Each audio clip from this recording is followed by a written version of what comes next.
Naam, naitwa William Benedicto. Kama kawaida niko hapo kwa ajili ya kuzungumza masuala mbalimbali ya kimichezo. Leo nataka tutazame nini kimeongezeka kwenye klabu ya Simba, lakini pia nini kimepungua kwenye klabu ya Simba. Mpaka sasa tumejifunza nini kutoka kwa kocha wa timu ya Simba, kocha Beka. Ukiangalia Simba kwenye michezo yao miwili, nadhani kuna matumaini unayapata, hata kama haitakuwa leo wala kesho. Ila unaona kuna sehemu wanaweza au wameanza kwenda taratibu. Kuanzia namna wanavyojenga mashambulizi yao, nafasi ambavyo zinatengenezwa hasa kwenye mbavu za uwanja, hapa nazungumzia kwenye flanks, na mwisho jinsi wanavyolinda box lao na kukabiliana na transitions. Kuna sehemu kadhaa ambazo natamani tujaribu kutazama wapi Simba wamejaribu kuwa bora au wapi kocha Beka amejaribu kuwa bora kwenye klabu ya Simba Sport. Cha kwanza tunaanza na off the ball, yani Simba ikiwa haina mpira. Hapa ndio sehemu nyeti zaidi kwa Simba, lakini sio tu kwa Simba, hata kwa timu yote barani duniani, Afrika, Ulaya, kote off the ball ni sehemu moja nyeti sana. Sina mashaka na on the ball, ingawa nitagusia kwa uchache baadaye, lakini kwa muda sana tatizo la Simba lilikuwa linazalishwa na muundo wao wa ulinzi endapo kiborwa mpira, yani rest defense. Bila shaka umeshakutana na neno rest defense, ila kwa faida ya wale ambao bado hawajakutana na mtu akieleza nini maana ya hili neno rest defense, basi niko hapa kwa ajili ya kufafanulia kwa uchache. Timu ikiwa inashambulia, yani timu ikiwa on the ball, inakuwa na muundo wa wachezaji ambao wamegawanyika kwenye makundi mawili. Kundi la kwanza ni wachezaji wanaoshambulia, kundi la pili ni wachezaji wanaolinda. Sasa wale ambao wanazuia ndio wanatengeneza rest defense, yani muundo wa ulinzi wa timu kama timu ikiwa inashambulia. Wale wachezaji ambao wanabaki chini, ile ndio rest defense. Muundo huu mara nyingi unatengenezwa na wachezaji 5 au 4, ili hata walio mbele wakiporwa mpira bado wanakuwa na nzuri ya kiulinzi. Mfano huu najaribu kuonyesha hapa, nadhani unaonyesha namna gani timu ina uwezo wa kukabiliana na transitions, lakini pia counter attack kama ikitokea pamoja na turnovers. Ukiwa na idadi nzuri ya wachezaji nyuma, unakuwa na nafasi nzuri ya kushinda mchezo. Turejee kwa Simba. Ukiangalia mchezo wao kabla ya huu wa klabu bingwa, hakukuwa na muundo mzuri wa kiulinzi, ila kwa mechi hizi mbili, mechi dhidi ya KMC pamoja na mechi dhidi ya Stade Malien, wamekuwa na muundo ambao unaeleweka hasa kiulinzi, na hii ndio progress au mafanikio yao namba moja kwa timu nzima na wachezaji kwa ujumla hadi sasa hivi. Hakukuwa na idadi ndogo ya wachezaji. Hapa naomba tuelewane kidogo. Ila walikuwa na idadi nzuri tu, ila shida ilikuwa muundo wao, yani namna ambavyo wanajiweka kwenye mstari wao wa mwisho na kuacha magepu katikati mwa kiwanja na pembeni mwa kiwanja. Hili ndio ilikuwa tatizo. Ila kwa sasa wanaona lazima kiungo chao kiwe na faida au ongezeko la mchezaji mmoja. Kiungo kinaweza kuundwa na wachezaji wawili, Kagoma pamoja na Kante au Kante pamoja na Duchu, ila hii yote wanahakikisha hakuna idadi ndogo kwenye kiungo chao. Hata kama wakiporwa mpira, nyuma wanakuwa na wachezaji 4, yani wanakuwa ni walinzi wawili wa katikati, lakini pia kwenye eneo la kiungo kuna wachezaji wawili. Kwa tayari tunatengeneza wachezaji 4, na pale juu nielezea kwamba ili kusudi rest defense iwe nzuri ni vema ikawa na wachezaji kuanzia 4 au 5. Hiyo ndio inakuwa rest defense nzuri. Mabeki katikati pamoja na wachezaji wawili kwenye kiungo, maana yake eneo pekee ambalo unaweza kuwazidi Simba ni pembeni mwa kiwanja, na kwa kuwa wapo wengi, bado mlinzi wakati anaweza kwenda wide na eneo lake likaja kuzibwa na kiungo mmoja, au kiungo anaweza kwenda wide na kuzuia shambulizi. Kwa hiyo hii ni moja kati ya faida ya kuwa na rest defense nzuri yenye idadi nzuri. Baada ya kutazama off the ball, jaribu kutazama on the ball, Simba wamejengeka kwa namna gani. Kwa misimu miwili au mitatu iliyopita, Simba hawakuwa na shida sana kwenye swala la kufunga na kutengeneza nafasi. Shida yao ilikuwa ni sehemu ya ulinzi. Lakini kwa sasa wamezidi kuboresha na kuwa bora zaidi kulingana na namna ambavyo wameingia sokoni na kuleta wachezaji ambao wameonekana kuwa ni wachezaji hatari kwenye mapana ya uwanja, lakini pia hata kwenye maeneo ambayo yanaweza yakawa ni hatari kwenye half spaces, lakini pia nyuma ya mshambuliaji bado wameleta wachezaji ambao wana uwezo kuwa na wana uhatari hasa wakiwa wanajaribu kushambulia. Ukiangalia kwa sasa Simba sio hatari sana kupitia katikati mwa kiwanja. Nadhani hii ni moja kati ya strength yao na wamejitengeneza kwa namna hii. Wanalazimisha mpira kwenda wide, sehemu ambapo wanahakikisha hakuna upweke. Lazima kuwepo na mchezaji wa ziada, kama sio mmoja basi watakuwa wawili, na kutengeneza overload upande mmoja. Sasa hii faida yake ni nini? Kwa kufanya hivi unatengeneza mpinzani wako kushindwa achague njia gani itakuwa salama kwake. Maana yake una wachezaji watatu upande mmoja, ili mpinzani akushinde atalazimika kushusha winga wake, kiungo wake mmoja na mlinzi mmoja. Ila wakati timu inafanya hivi unakuwa unafungua nafasi, lakini pia unakuwa unafungua spaces upande mwingine. Na kama Simba wakiwini hiyo pressing yako, wanafanya switch play, unakuwa kwenye hatari sana, maana tayari kwa sasa wana wachezaji ambao wana uwezo wa kubiti 1v1. Ndio kitu ambacho nakitaka wewe ukifanye. Ni kama wameutega mtego alafu wewe unachagua kuingia kwenye mtego huo. Hapo juu nimezungumzia switch play, huenda bado kuna mtu ambaye hajawahi kufahamu nini maana ya switch play. Switch play ni mchezo, ni aina ya mchezo au ni mfumo wa uchezaji ambapo timu inakuwa imeegemea upande mmoja. Inaweza kana wachezaji watatu au wanne wako upande mmoja, alafu wanaamua, anapatikana mchezaji mmoja ambaye anachukua mpira na anapiga cross, anapiga pass, long range pass kwenda upande wa kulia. Kama timu ilikuwa upande wa kulia, basi anapatikana kiungo mmoja au mchezaji mmoja ambaye atapiga mpira kwenda upande wa kushoto na kwenda kule. Maana yake kutakuwa kuna mchezaji mmoja winga wake, lakini pia kwa kuwa na wewe timu yako imeenda upande ule kwa ajili ya kuzuia, itakuwa anaenda kumface mlinzi mmoja. Kwa hiyo kama hauna mchezaji ambaye ni bora kwenye 1v1, maana yake switch play haina maana. Lakini kwa Simba wana wachezaji ambao wana uwezo wa kubiti 1v1, na hiyo ndio maana ya switch play ambayo nimezungumzia hapo juu.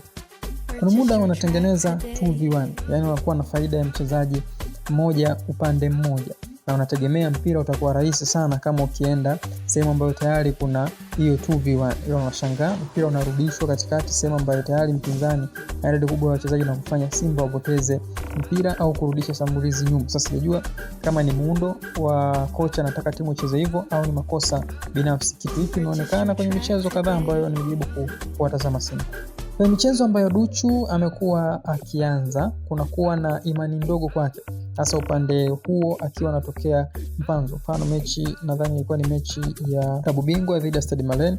Hii ilionekana kwenye huo mchezo ambapo Mpanzu alikuwa anatokea upande wa kulia, na mara kadhaa mpira haukuwa na faida sana upande huo wa kulia kulinganisha na upande wa kushoto. Labda pale tu Mpanzu akiwa wide, ndio mipira mingi ilikuwa inaenda upande wake, lakini kama Mpanzu alikuwa akiingia ndani, basi mara nyingi alikuwa hapeleki mpira ambapo yuko. Na hii ndio pale nilipozungumza hapo juu kwamba tayari una faida ya wawili against mmoja.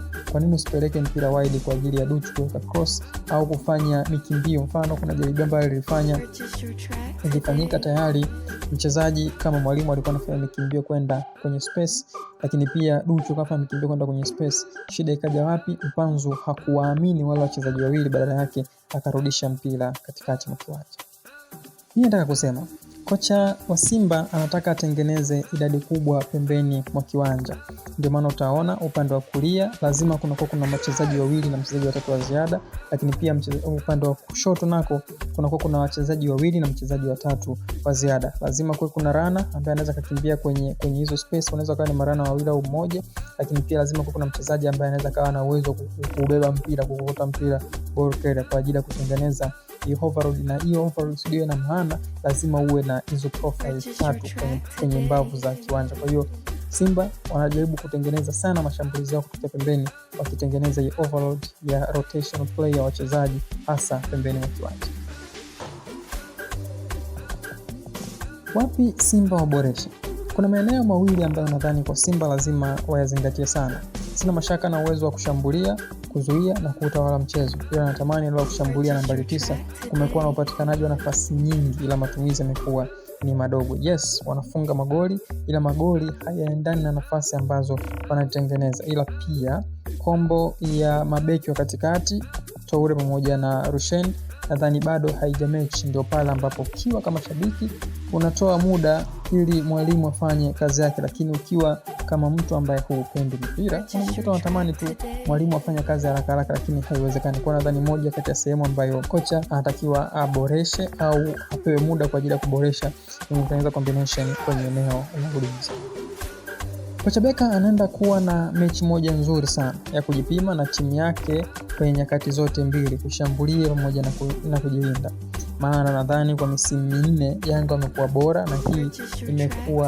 na hii inaweza ikawa mechi nzuri sana. Tayari nimesema faida ya wachezaji ambao anao na wanaweza kuisaidia vipi timu kwenye kushambulia na kujilinda, ila kazi iliyobaki ni wachezaji kuongeza uwezo wa kuvumilia maumivu uwanjani. Hapa nazungumzia swala la fitness ya wachezaji wa Simba, lazima iwe juu kama mchezo wao dhidi ya Malieni, ingawa wanaweza kuwa fiti zaidi ya hapo na mechi huenda ikawa ni nzuri zaidi ya ambavyo wengi wanatarajia. Nini nimependa kwa kocha Beka? Kwenye mchezo dhidi ya Stade Malien, wakati wa build up, Simba haikupandisha walinzi wake wote wawili kwa wakati mmoja. Kibabage anakuwa juu sana, ila kama anamtumia Duchu anakuwa kwenye mstari wa katikati. Kwa nini anafanya hivi? Duchu kuwa kwenye mstari wa katikati, maana yake winga wa timu pinzani atachagua akapress kwa walinzi wakati juu kabisa, au ashuke chini kudili na Duchu.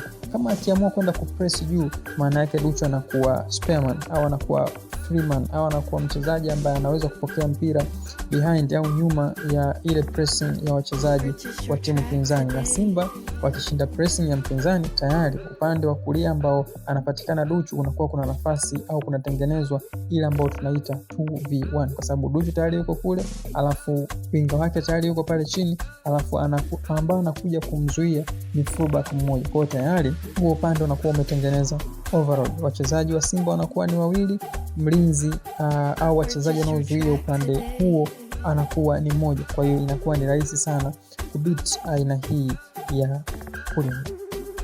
Kitu kingine, Duchu akiwa kwenye mstari, maana yake kama timu ikiporwa mpira bado hajasogea juu sana na anaweza kushuka chini kwa ajili ya kuzuia. Kwa hiyo hapo faida ya pili ni msaada mkubwa sana kwenye turnovers pamoja na counter attack. Kama akiwa bado kwenye mstari, maana yake ni kwamba anakuwa anaenda taratibu, anafanya ile mikimbio ya mwisho late running, anakimbia anafika kwenye eneo la kushambulia akiwa amechelewa. Ile ina faida kwenye kushambulia, lakini pia ina faida kwenye kulinda, kwa sababu hata ikitokea timu imepoteza mpira, still inaweza ikawa ina idadi nzuri ya kiulinzi na inakuwa ni rahisi sana kutrack back na kwenda kulinda, tofauti na upande ambao Kibabage anaweza kawepo akiwa ametangulia mbele sana, ni ngumu sana kwenda kuzuia kwa sababu tayari ameshasogea. Kwa hiyo ina faida pande zote mbili kwa Duchu kucheza vile ambavyo alikuwa anamtumia mwalimu, labda alikuwa anajaribu kumtumia kwa namna hiyo, au ndio labda jukumu anaweza kawa jukumu jipya la Shomari Kapombe, kusubiri tuone kipi ambacho kitafanyika kadri mechi ambavyo zinazidi kuchezwa.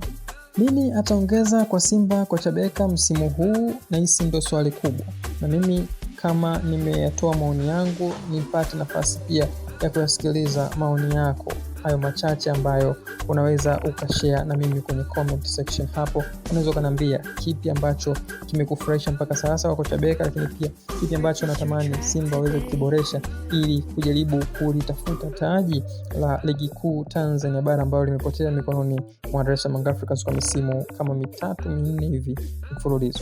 Usiache kushare, comment, like, subscribe ili iwafikie wengine wengi zaidi. Majina yangu ni William Benedict wa Full Tactics.